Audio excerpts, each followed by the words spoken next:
CNN Chile y 3xI presentan Pares Impares.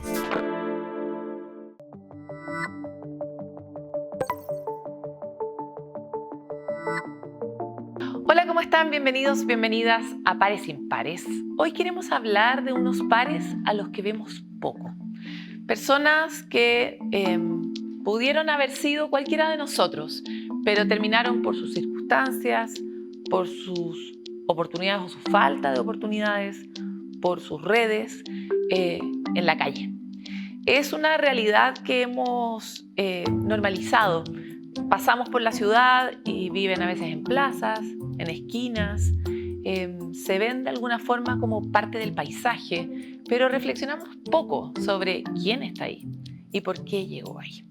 La idea es que podamos abrir los ojos a bajar nuestras defensas, nuestros prejuicios y comprender esas historias que efectivamente podría ser la de cualquiera de nosotros.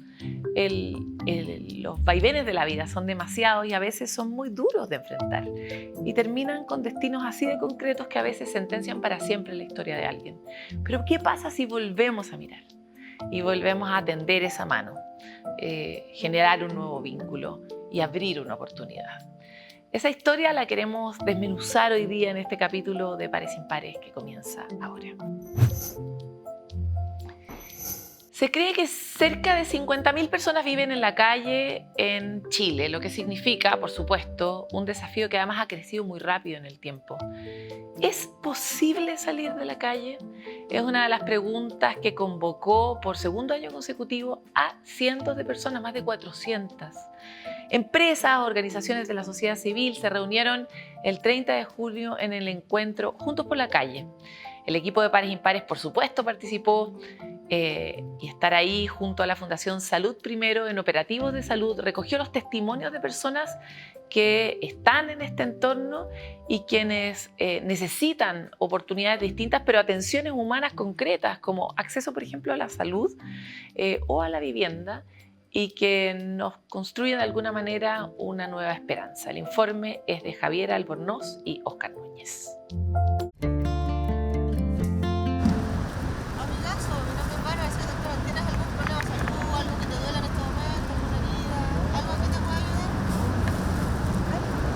Fundación Salud Calle es una organización sin fines de lucro que existe hace más de 10 años, que nos dedicamos a otorgar atención de salud multidisciplinaria a personas en situación de calle. Además, buscamos conectar a las personas de la situación de calle, reinsertarlas en el sistema de salud y a su vez buscamos generar concientización, tanto médica como social, de la situación calle. Lo que vamos a hacer ahora se llama Ruta Calle. Es una forma que tenemos de atender pacientes en que nosotros nos acercamos a las personas en situación de calle. Vamos a donde pernoctan, a sus cartoncitos, plásticos, carpas que se llaman ruco. Va médico, enfermera para hacerle su control de salud y ver qué necesitan en el tema sanitario. ¿Has tenido algún golpe antes en ese ojo? Sí, ¿Tenía algo para el dolor? ya. Yo tengo 43 años. Sí, he tenido problemas entre altos y bajos por el alcohol. ¿Dónde se están quedando ahora? Allí debajo de ese arbolito que está allá, al frente. Aquí llevamos 9 meses. Igual de repente cuando hacemos harta plata, de repente juntamos plata en la cuenta. Sí, por ejemplo, ahora la lluvia, igual arrendamos de aquí a Santo Domingo, hay unas piezas que valen 5.000 para 2 personas. O puede que lleguemos a una parte donde pueda encontrar una pega fija y pueda hacer mi casa, tener mi casa propia. Vivir en la calle tiene muchos desafíos. Más allá de la ausencia de un techo, el frío, la falta de comida, se suman los problemas de salud. La Fundación Salud Calle recorre el centro de Santiago todos los días, en la mañana y en la noche. No solo atiende a personas con heridas o infecciones, también ayudan a generar una adherencia a tratamientos a quienes tienen enfermedades crónicas que por distintas razones no pueden ir a centros de salud. Nosotros vamos y atacamos directamente cuando el paciente todavía está estable, cuando todavía no tiene un compromiso sistémico, o buscamos cuando todavía no se está muriendo. Y si se está muriendo de esto, vamos a darle la asistencia, generamos el traslado, lo conectamos a un servicio de urgencia, buscando juntamente de que las personas no mueran en calle. Al año atienden entre 1.500 a 2.500 personas en situación de calle. El trabajo, cuidado y dedicado les permite generar lazos y estrechar relaciones. De esta manera se transforman en esa luz de esperanza que permite iluminar los caminos para salir de la calle. Así ha sido con Sergio, que tras 10 años viviendo en la ribera del río Mapocho, está iniciando una etapa para salir de ahí. Gracias a un trabajo colaborativo, se trasladará temporalmente a una residencia. El viernes, vamos a ver qué pasa. Tengo que convivir con 3 personas más en la pieza, para ahí voy a ver qué pasa. He estado en albergues, porque he caminado harto. Y el Señor le da buenos porrazos para que vaya aprendiendo. Y ríe cuando tengas que reír. Mira, a Sergio lo conocimos en octubre del año pasado en una ruta calle. Al hacerle un testeo descubrimos que tenía algunas enfermedades y lo invitamos a poder hacerse como la contramuestra de sangre. Y él nos dijo que no quería. Pero sí le ofrecimos poder pasar a saludarlo. Entonces, desde ese entonces hasta marzo, abril de este año, fuimos pasando cada 10 días más o menos, o una vez a la semana pasábamos con Bárbara, yo, nos íbamos dividiendo el tiempo de pasar a saludarlo y también con parte del equipo social nos coordinábamos para venir a saludarlo, solamente eso, y poder generar un vínculo con él. Y así hasta que en marzo, abril de este año nos dice ya ahora sí. Porque la amiga que me apoyaron fue ella y la otra, la que viene en la mañana a buscarme. Y me demostraron que tienen buen corazón. Es esa confianza la que permitió empezar un trabajo que es complejo y tendrá a varias organizaciones unidas para ayudar a Sergio.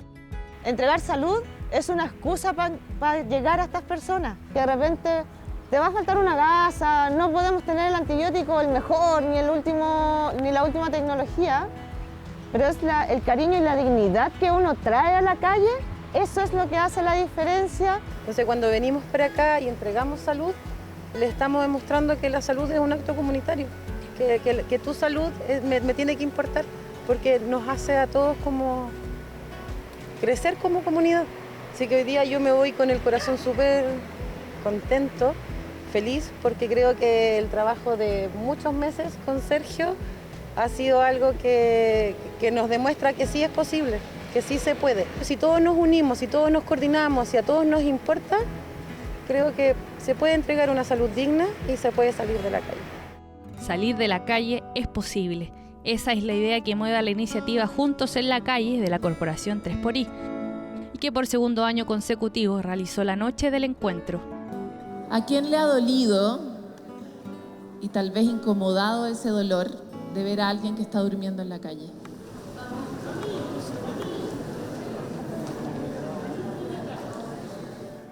Pasar de la incomodidad a la acción es la clave y camino que desde la organización buscan.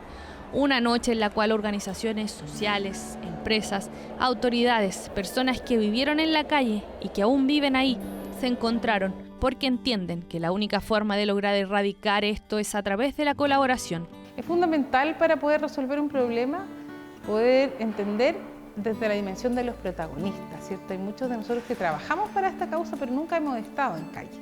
Por tanto, es muy importante entrar en ese diálogo, entender también que las personas de calle no solamente tienen problemas o dolores, tienen capacidad de agencia, tienen un montón de buenas noticias que también entregarle al país.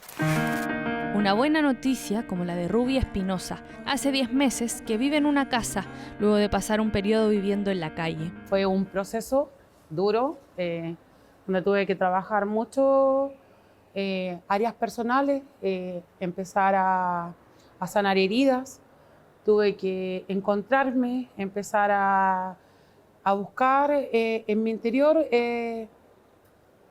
quién era, lo que quería, a qué estaba dispuesta a sacrificar para poder llegar a mis metas. A los 12 años, Ruby inició un consumo regular de drogas, lo que se incrementó con la muerte de su padre y una depresión que tuvo por eso. Tras unos años, logró estar en abstinencia hasta su último embarazo y luego de una depresión posparto volvió a consumir, lo que desencadenó que en 2024 comenzara a vivir en la calle. Viví en Matucana con Portales, hay una plaza, un espacio muy hermoso. Hay un parque, el Parque Quinta Normal, y es un lugar donde hay muchas redes de apoyo. Esa misma red de apoyo que fue encontrando en la calle le permite también hoy ser parte del programa estatal Casas Compartidas. En el que estoy yo son departamentos donde hay varios participantes y tú pagas un arriendo y una cantidad X de dinero. No es lo que pagarías en cualquier otro departamento, pero sí es una parte y donde tú tienes que cumplir ciertas metas. Metas que tú mismo trazas, aparte de un plan de ahorro para poder salir después del tiempo que te dan, porque tienen un tiempo de 6 meses. La calle, como distintas situaciones humanas, no es una condena, no es un destino tampoco. Es una elección, pero también es a veces la única opción. Por tanto, si las personas tienen otras opciones de ser acompañadas en una vivienda, de ser acompañadas en un centro de rehabilitación, de ser acompañadas en un proceso, pueden entonces tomar la decisión de terminar con esa vida en calle. Pero esta decisión necesita apoyos y compromiso de todo el mundo, social, público y privado.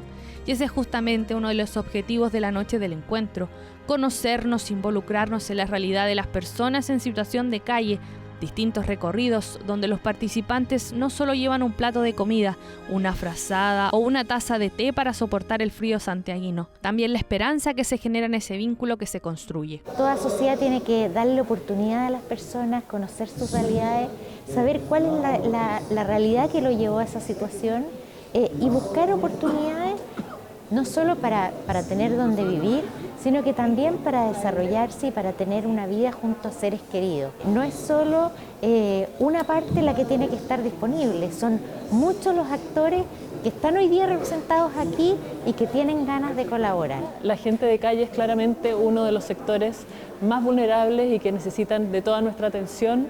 Hemos impulsado el programa de Vivienda Primero y creemos que hay mucho más por hacer y ciertamente para poder trabajar por ellos es súper necesario conocerlos, entenderlos y ver qué podemos hacer para sacarlos de esa realidad. Es posible salir de la calle, pero es algo que requiere paciencia, amor y trabajo y constancia, porque es alguien que si llegó a calle es porque se han roto muchos o todos los vínculos con la sociedad y se han generado lazos de desconfianza, ¿cierto?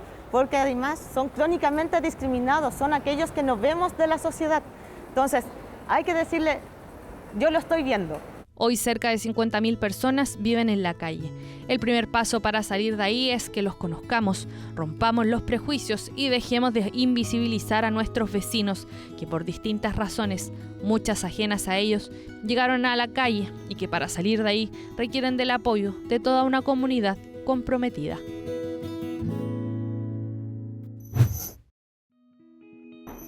Somos parte de una sociedad que cada día está más consciente de la importancia de la colaboración entre las personas. Dependemos unos de otros, enfrentamos desafíos todos los días que nos recuerdan que siempre necesitamos que alguien nos tienda la mano. Un gesto, una palabra, una acción.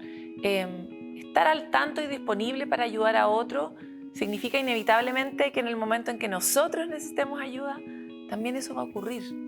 Es por eso que salimos a la calle a preguntarles a ustedes qué hacen para estar atentos a esas señales de la necesidad del otro y lo revisamos en la siguiente cápsula de Voces Humanas.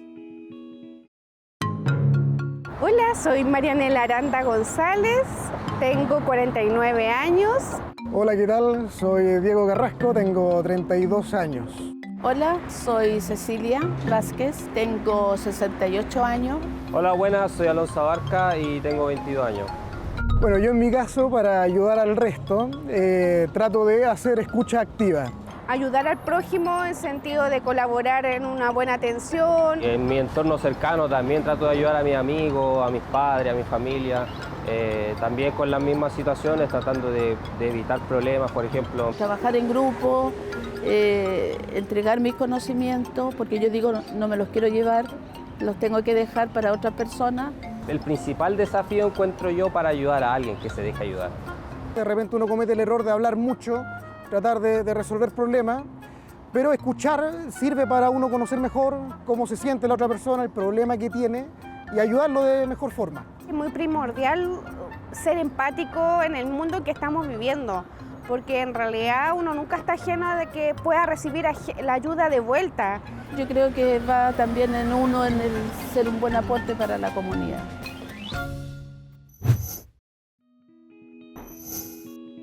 Vamos a ir a una breve pausa en Pares Impares, pero no se muevan, quédense en compañía de CNN Chile.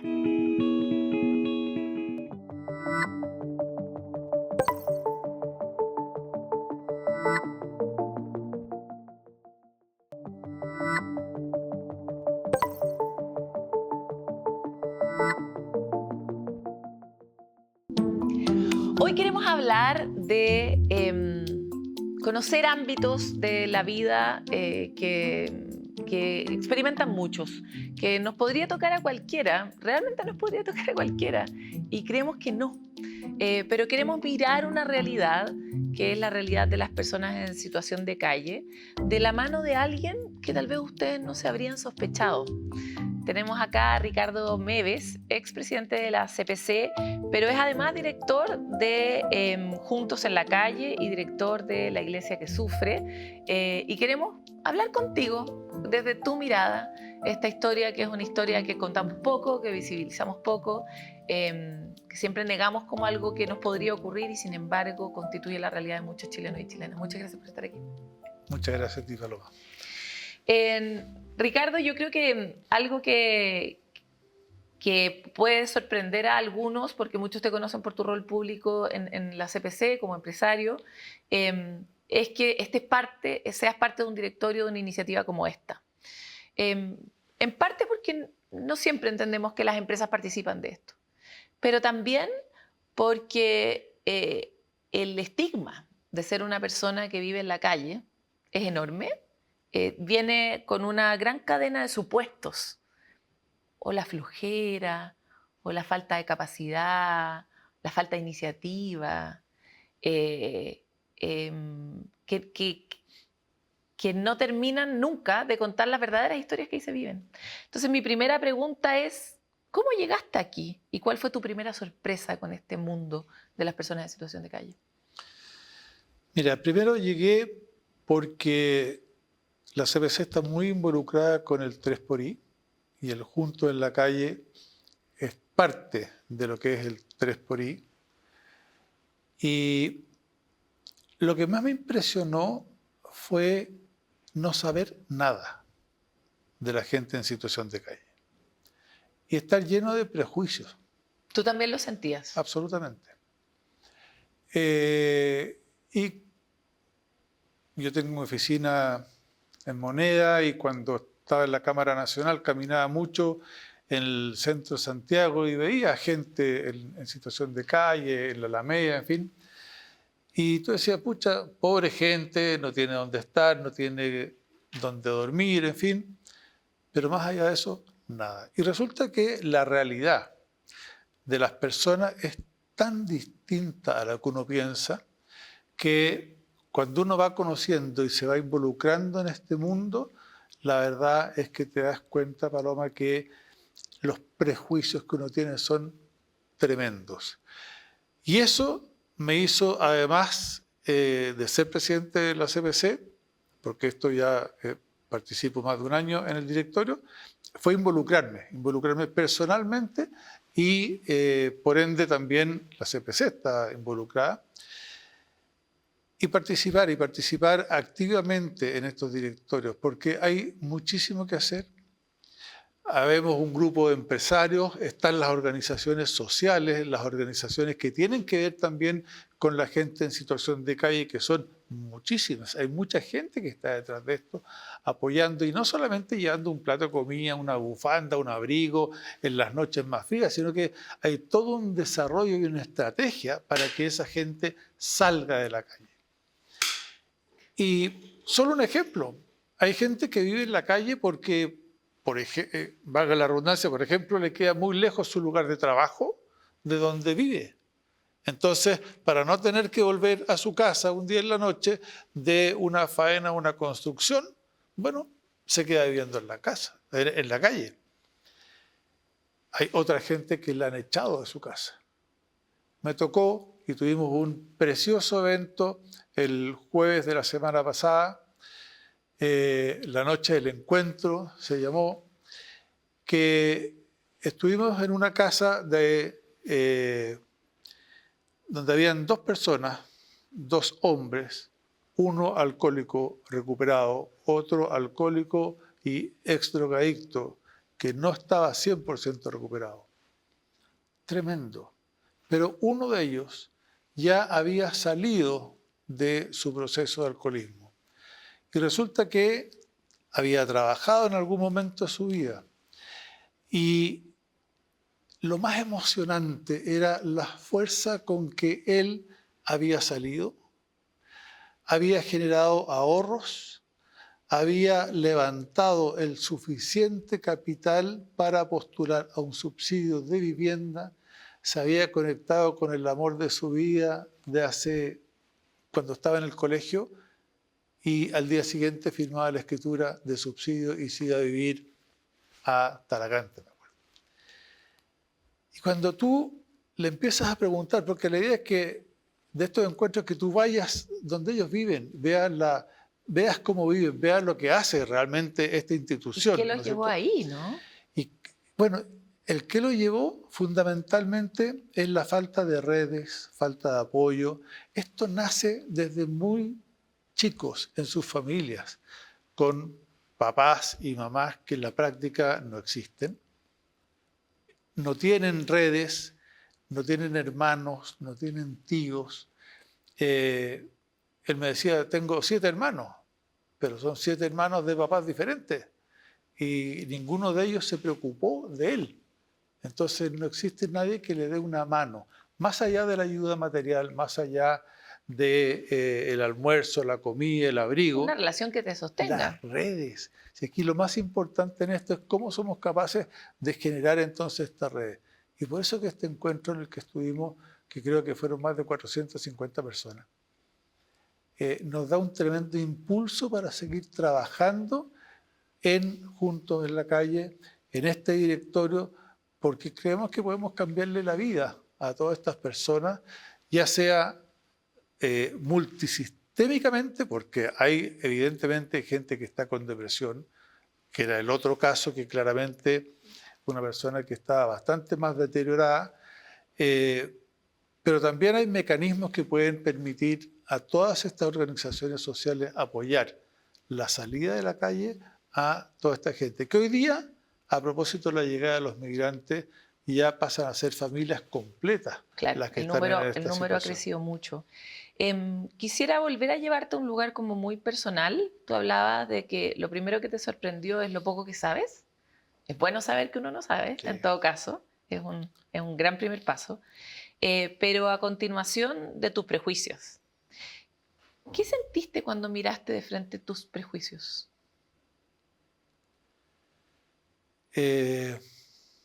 Una gran oportunidad. Una gran oportunidad porque un poco lo conversábamos antes también. De alguna manera yo siempre he estado preocupado de los empresarios. No somos máquinas de hacer plata, fijarnos solamente en la última línea, como hay un estereotipo que se ha creado. Ese es otro prejuicio. Otro prejuicio. Y nos preocupamos de nuestra gente, nos preocupamos que el nuestro también es otro prejuicio, porque uno habla de nuestra gente, que es la gente que trabaja con nosotros. No es que sea nuestra, pero trabaja con nosotros. Pero también nos preocupamos del resto de la gente, nos preocupamos de la sociedad, nos preocupamos de lo que está pasando, nos preocupamos del país. De hecho, por eso yo me involucré en el ámbito gremial. Y cuando vamos al ámbito social, también ha sido una preocupación mía. Y cuando vemos a gente vulnerable, a gente que muchas veces anda en la calle, que no tiene que comer, gente que no tiene oportunidades, Paloma. Bueno, eso te va llamando la atención cuando ves gente que es abusada, cuando hay gente que es maltratada, bueno, eso te va sensibilizando el corazón. Entonces, ¿qué me pasó a mí? Y el año pasado fui al primer encuentro que hubo, donde estuvimos también con gente en situación de calle, y uno ve que acompañándola, le estás cambiando la vida y te piden, por favor, vuelvan. En esta oportunidad, cuando estuvimos con estos señores, que uno había ya solucionado su vida, pero te genera el estímulo necesario para seguir adelante, y hay un desafío por delante, y tú ves que se puede hacer. Y le muestra también a los otros que están ahí que sí hay una esperanza, ¿no? Que hay algo que fue muy impresionante en el encuentro, y fue el testimonio de Ruby, que dijo de muchas maneras, lo repitió, que todo el mundo le dio la espalda. Todo el mundo le dio la espalda. El sistema, la sociedad, el sistema educativo. Si uno mira como a la escala de cómo se vive la ciudadanía, el municipio, el barrio, los vecinos, es muy impresionante que logremos desarrollar esta capa que nos permite normalizar o no ver o directamente evadir el hecho de que esto está súper cerca. O sea, sí, entre nosotros hay muchas menos diferencias de las que creemos, realmente. Es que ¿sabes lo que pasa al final? Estamos metidos con una coraza, y esto en términos bien generales. Y yo lo dije hace tiempo atrás en una entrevista. Tú no sabes ni siquiera el nombre de la persona que te atiende en un restaurante. Uno no es capaz muchas veces de saludar al guardia que está a la entrada de un centro comercial. ¿Qué queda entonces para la persona que está en situación de calle? Claro. Si no eres capaz ni siquiera de saludar a quien se sube al ascensor contigo. Entonces, son todos elementos que, la verdad, yo en mi vida me he preocupado de llevarlos a la práctica, de enseñárselos a mis 7 hijos que tengo, que además lo practican también.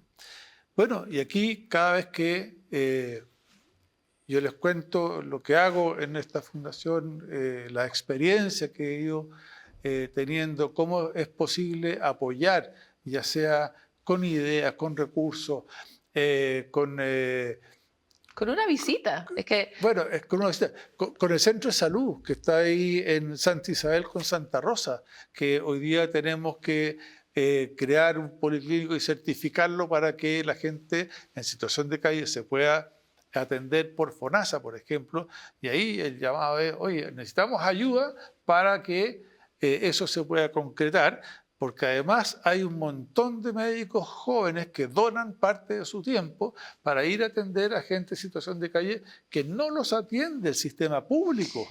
Porque alguien nos comentaba ese mismo día que una persona con un resfrío en situación de calle se puede morir. O sea, en nuestra vida un resfrío es una anécdota. Pero en estos casos, efectivamente, hay números que respaldan que la gente se muere de un resfrío, porque evidentemente la situación es muy extrema. Y eso no nos puede dejar indiferentes. Y ese es mi punto. Las personas que están al lado de uno no nos pueden dejar indiferentes. Me encantaría avanzar hacia ese lugar. Antes de comenzar esta entrevista, hablábamos un poco de nuestras historias personales. Nosotros somos personas bien distintas. Y sin embargo compartimos algo, que es que nuestras familias son muy diversas, vienen de distintos orígenes políticos, de distintas experiencias de vida, algunos han sido migrantes, ¿verdad? Sí, claro. En eso somos parecidos. Sí. Y el hecho de que en nuestras familias haya personas distintas, de distinto pensamiento político, de distintas realidades, con distintas trayectorias de vida, hace que podamos de alguna forma mirar lo diverso con otros ojos. Pero no es fácil mirar lo diverso con otros ojos, porque tenemos estos prejuicios. Los prejuicios de alguna forma nos protegen del miedo que nos provoca el otro que es distinto. Y entonces me encantaría saber cómo invitas tú a otros. No todos tienen la experiencia de la diversidad en su propia familia, por ejemplo, o en sus propias narrativas para atrás. ¿Cómo haces tú para transmitir esta energía y este mensaje del otro que es distinto, que piensa distinto en este año político, del otro que vota por el otro, en tus entornos que a veces no son tan diversos, son más homogéneos. ¿Cómo haces tú para transmitir ese mensaje? Mira, yo haría una invitación de imaginarse a todos en un vuelo a cabina abierta sobre los 3.000 metros de altura y mirar Chile. Y mirar esta sociedad que nosotros tenemos, que es un solo país. Y esto es algo que lo he conversado mucho con mi señora, porque en este país, en que somos tan diversos como lo son una familia. Mis hijos son 4 hombres, 3 mujeres, y cada uno en su individualidad es muy distinto al otro. Así como somos en el país. Piensan distinto, tienen intereses distintos, todos tenemos...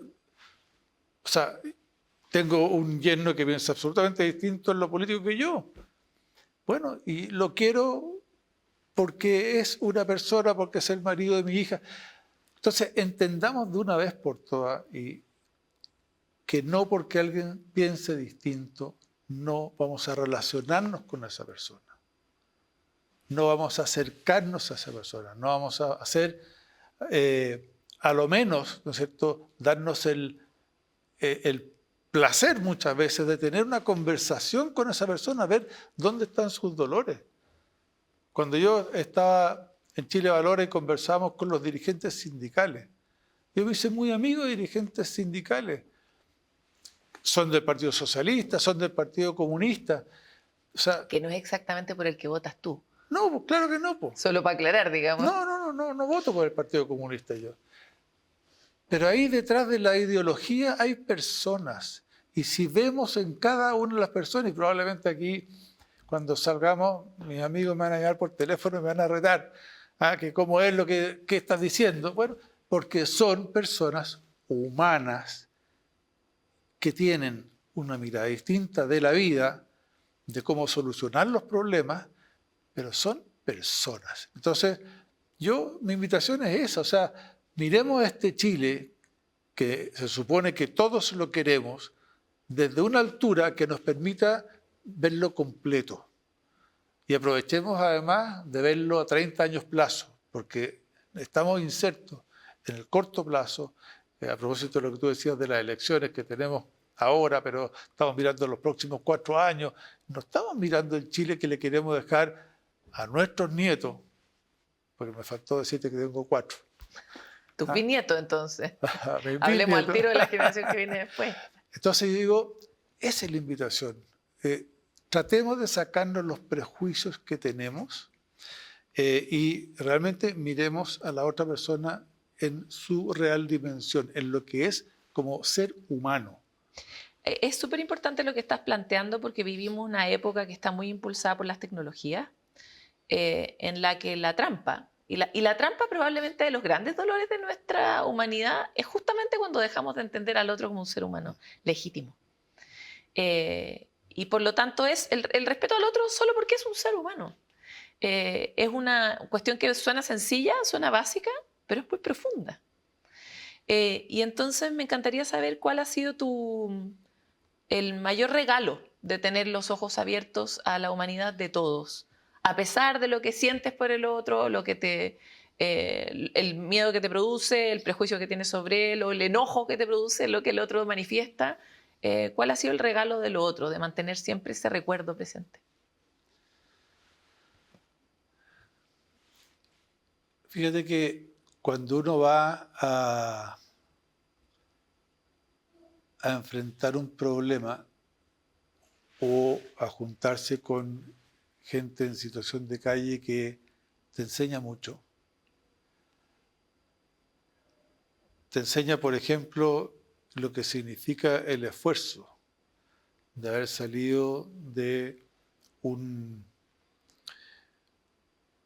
una situación de toda una vida de alcoholismo, que se interna porque él quiere para salir de donde está, que termina su tratamiento, que después se esfuerza por ahorrar para tener un subsidio habitacional, logra, o sea, eso para mí es un regalo de decir, oye, se puede lograr con el esfuerzo de la persona prácticamente lo que uno quiera. Entonces, digo, ¿cuánta gente dice, no, es que no puedo, es que no quiero, no tengo la oportunidad de hacerlo? Oye, este caballero de 57 años, caballero digo yo tengo más años que él. De joven, dices tú. De joven. Lo pudo hacer. Claro, pero a él alguien le tendió una mano.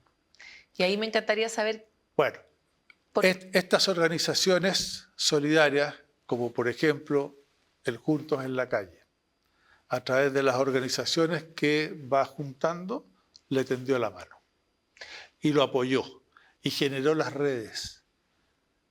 Y generó estas redes que este joven no tenía. Y a partir de ahí, entonces, él se sintió apoyado para dar este salto y tomar esta decisión de sanarse. Me encantaría, para cerrar, estamos efectivamente en un año electoral muy tensionado. ¿Qué le deseas tú a los candidatos que hoy día quieren estar en la presidencia? Con una de ellas trabajaste mucho cuando estabas en la CPC, que es la misma Janet Jara. Pero a todos, ¿no? Porque no sabemos cómo va a terminar esta historia. ¿Qué les deseas en cuanto a mantener los ojos en este tipo de iniciativas, pero también al rol de que tú mismo incitabas, ¿no? A pensar en el otro como un ser humano y a pensar en el largo plazo? ¿Cuáles son tus buenos deseos para quien le toque gobernar Chile? A mí me encantaría que efectivamente miren el país como un todo, desde arriba, miren el largo plazo y sean capaces de construir acuerdos. Y para eso hay que ser generoso. Me podrán decir que yo puse trabas para, por ejemplo, una reforma tributaria, pero sin embargo avanzamos en varias cosas, ¿no es cierto?, con el gobierno, lo cual dijimos sí, la ley Karin, a propósito de lo que te decía de los abusos contra las personas, cualquiera sea su condición. Para mí ese fue un convencimiento absoluto que teníamos que salir adelante con esa ley. Y yo creo que están las condiciones dadas porque la gente necesita soluciones. Y la única forma real de lograr soluciones que las personas necesitan es generar acuerdos. Chile necesita crecer económicamente para que la gente pueda trabajar y pueda estar tranquila en su trabajo, y Chile necesita seguridad para que la gente pueda ir a su lugar de trabajo o pueda ir a la plaza o pueda ir a cualquier parte y pueda volver a su casa tranquila. Por lo tanto, los candidatos tienen que tener la capacidad de generar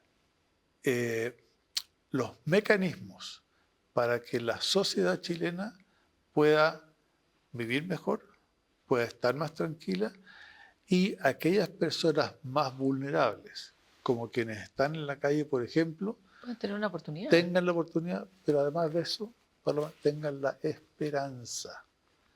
esperanza de que con las redes adecuadas puedan salir de donde están y que no nos pongamos como los caballos, esa anteojera, ¿no es cierto?, que lo hacen mirar solamente para adelante, y realmente como sociedad miremos a la gente más vulnerable porque nos necesita. Solo no van a salir. El presidente o la presidenta que salga solo no va a poder. Los partidos políticos necesitan, o sea, los presidentes necesitan el apoyo de los políticos, necesitan el país necesitan la sociedad completa. Y las personas más vulnerables necesitan del resto de la sociedad también. Solos no van a poder salir. Y aquí no se trata de, oye, que pongamos más impuestos, no, aquí se trata de la preocupación, poner el foco. Si de repente los recursos sobran, y el foco es lo que falta en cómo se gastan bien los recursos. Yo diría que... y la escala humana, ¿no? A veces lo que falta también es la escala humana. Por eso digo yo, seamos capaces de mirar... Si ponéis foco en los más vulnerables, realmente te empieza a conmover lo que pasa. Y te vas dando cuenta de que vas entendiendo, si no es tan difícil. Te quiero agradecer mucho por esta conversación. Gracias a ti. Nosotros quisimos mirar desde otros ojos. Efectivamente hay muchas organizaciones juntos en la calle, es una de ellas, pero hay muchas organizaciones que trabajan en distintas dimensiones para abordar el enorme problema que significa que más de 50.000 personas viven en la calle. Hay personas que trabajan en la salud, efectivamente, a la que no acceden estas personas. Hay instituciones que trabajan en encontrar maneras de trayectorias para salir, ayudar a esas personas a salir de esas circunstancias. Hay personas que se preocupan de que se alimenten, etcétera, ¿no? Y por lo mismo es tan importante que podamos superar el prejuicio, superar el miedo de ver lo distinto y de ver lo que no nos gusta, para poder efectivamente tender esa mano que muchos necesitan. Vamos a una pausa y volvemos con más.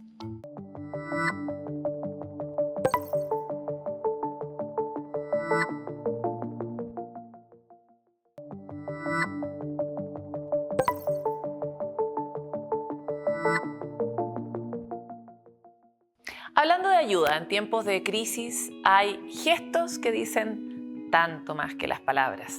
Las ollas comunes surgieron justamente cuando la necesidad habló y siguen permaneciendo en las mismas circunstancias. Hacen con mucha fuerza, con enorme solidaridad, le dan permiso, le dan espacio a la comunidad. Es por eso que en la siguiente cápsula animada les queremos contar sobre las ollas comunes y por qué es tan importante que este tipo de soluciones sociales aparezcan. Hay personas que cuando tienen hambre se comen una olla y hay otras que para calmar el hambre colectiva se unen en una olla común. Pero aquí no solo se comparte la comida, sino también muchas vivencias y se construye una comunidad. Estas organizaciones son espacios donde los vecinos se juntan para resistir tiempos difíciles. Surgen cuando el sueldo no alcanza, cuando hay incertidumbre, cuando falta lo básico y se convierten en una respuesta colectiva frente a la necesidad. Cada plato que se sirve no solo alimenta el cuerpo, fortalece también el vínculo entre quienes lo preparan y quienes lo reciben, aumentando la cohesión social. Aquí, no importa si te conocían de antes o si vienes solo por un almuerzo, cada persona es parte de algo más grande. Las ollas comunes son un ejemplo claro de fraternidad en su mejor punto de cocción, porque cuando la solidaridad se vuelve cotidiana, se va construyendo y reforzando un sentido de comunidad. En cada olla común se nutre la dignidad humana, se realza el sabor de la empatía y ebullen las ganas de salir adelante. Los invito a cerrar los ojos y hacerse la siguiente imagen en su mente. Hay un grupo de amigos que tiene una fiesta, decide elegir su ropa más linda e irse a una discoteca a dar lo mejor de sí durante la noche. ¿Pensaron que ellos tienen más de 80 años? Probablemente no, porque en general asociamos esas posibilidades y esas actividades a personas mucho más jóvenes y son espacios que están libres de personas mayores. Sin embargo, en Bruselas, en Bélgica, una organización está buscando revertir esta visión, llevando a personas mayores a estos nuevos espacios, generar inevitablemente un encuentro intergeneracional de fiesta, poder tener citas, poder tener nuevas conversaciones y es por eso que todos ellos están en el propósito concreto de ser mucho más felices y de entender que la edad no es un sinónimo de exclusión social, sino una enorme oportunidad. Veámoslo en la nota de Francisco Verdejo. Luces, música y baile. Es el típico carrete, un espacio pensado comúnmente para los más jóvenes. ¿Pero es exclusivo de este segmento etario divertirse y pasarlo bien? Para ellos es hora de maquillarse y peinarse, porque esta noche es especial. Pronto los pasará a buscar una limusina para llevarlos a una discoteca, porque la edad no es un impedimento para pasarlo bien.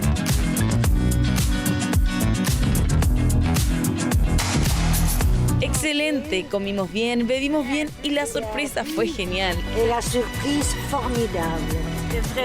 Realmente muy bien. Hace mucho tiempo que no bailaba. Así fue una noche de fiesta para este grupo de personas mayores en Bruselas, Bélgica. Salida que es parte del trabajo que hace la ONG belga Papi Boom, la cual busca cambiar la imagen de la vejez y evitar el aislamiento de las personas mayores. Me di cuenta de que las actividades eran siempre las mismas, es decir, durante las vacaciones ir a la playa, en las tardes jugar al bingo, entre otras.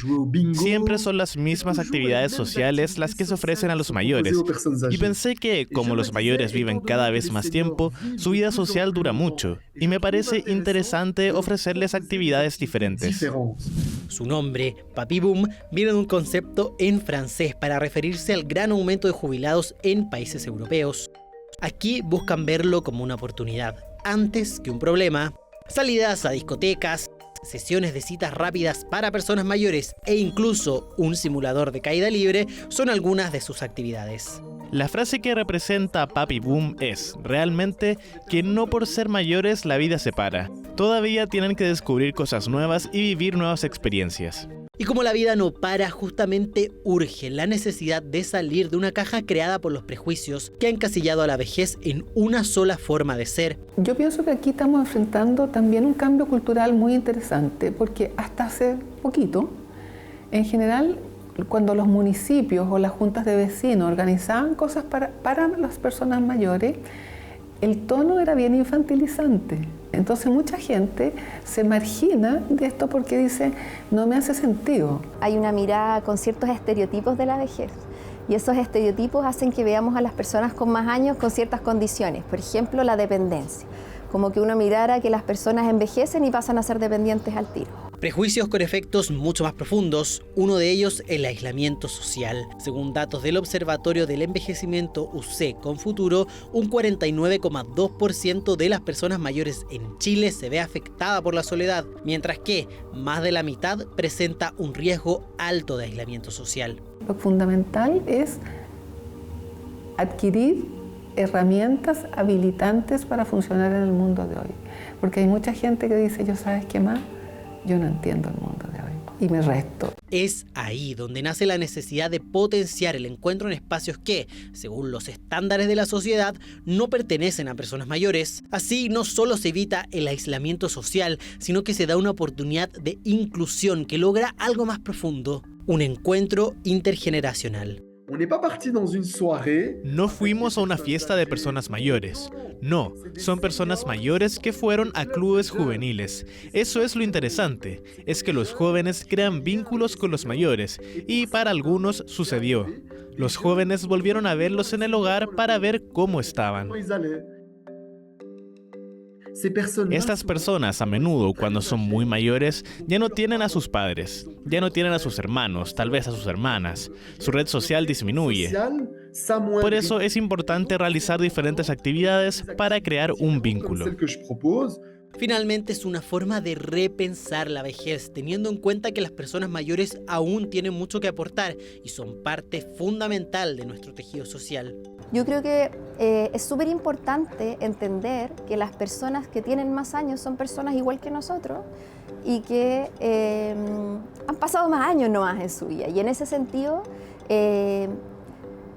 lo que tiene que suceder es un cambio cultural de cómo recibir, cómo acoger a las personas mayores en los espacios en que ocupamos todos. Durante mucho tiempo se habló del envejecimiento saludable. Y es saludable que tú no te quedes sentado, sino que salgas, porque caminas, porque te relacionas. Es más que mantenerte tu cuerpo andando, tú quieres seguir aprendiendo, es mucho más lo que tú necesitas para efectivamente ser un contribuidor. Papi Boom tiene planeado seguir con este tipo de salidas, además de otras actividades a futuro como unas olimpiadas entre casas de reposo en Bélgica. Iniciativas como esta no solo nos dan cuenta de la vigencia de las personas mayores, sino de lo importante que es cruzar la frontera intergeneracional para evitar la soledad y el aislamiento social, teniendo en cuenta que la diversión no es algo exclusivo para un solo grupo social.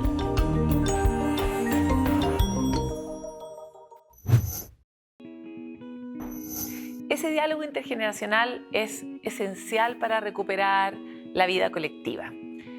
No solo en una fiesta, que sería fantástico tener estas oportunidades para perdernos en la noche bailando con personas que no necesariamente son las obvias, ¿no? Tener la oportunidad de explorar en el tejido social otras conversaciones, otras experiencias, otros pasos. Pero también eso lo podríamos hacer en la calle. en una conversación casual con alguien que está cruzando la calle, en un gesto amable con quien está al lado de nosotros en la micro. Estamos necesitando mucho poder cruzar esos puentes de las generaciones para poder saber en qué están todos en este momento que compartimos, con los algoritmos a los que hemos aludido tantas veces aquí como uno de los causales de que nos cueste hablar. Justamente estamos desconociendo cada vez más lo que le pasa al más joven, pero también al mayor y también al niño. Es por eso que hablar es como una actitud de la resistencia para poder prosperar y encontrar una nueva forma de relacionarnos en este mundo que compartimos. Nos vemos en otro capítulo de Pares sin Pares.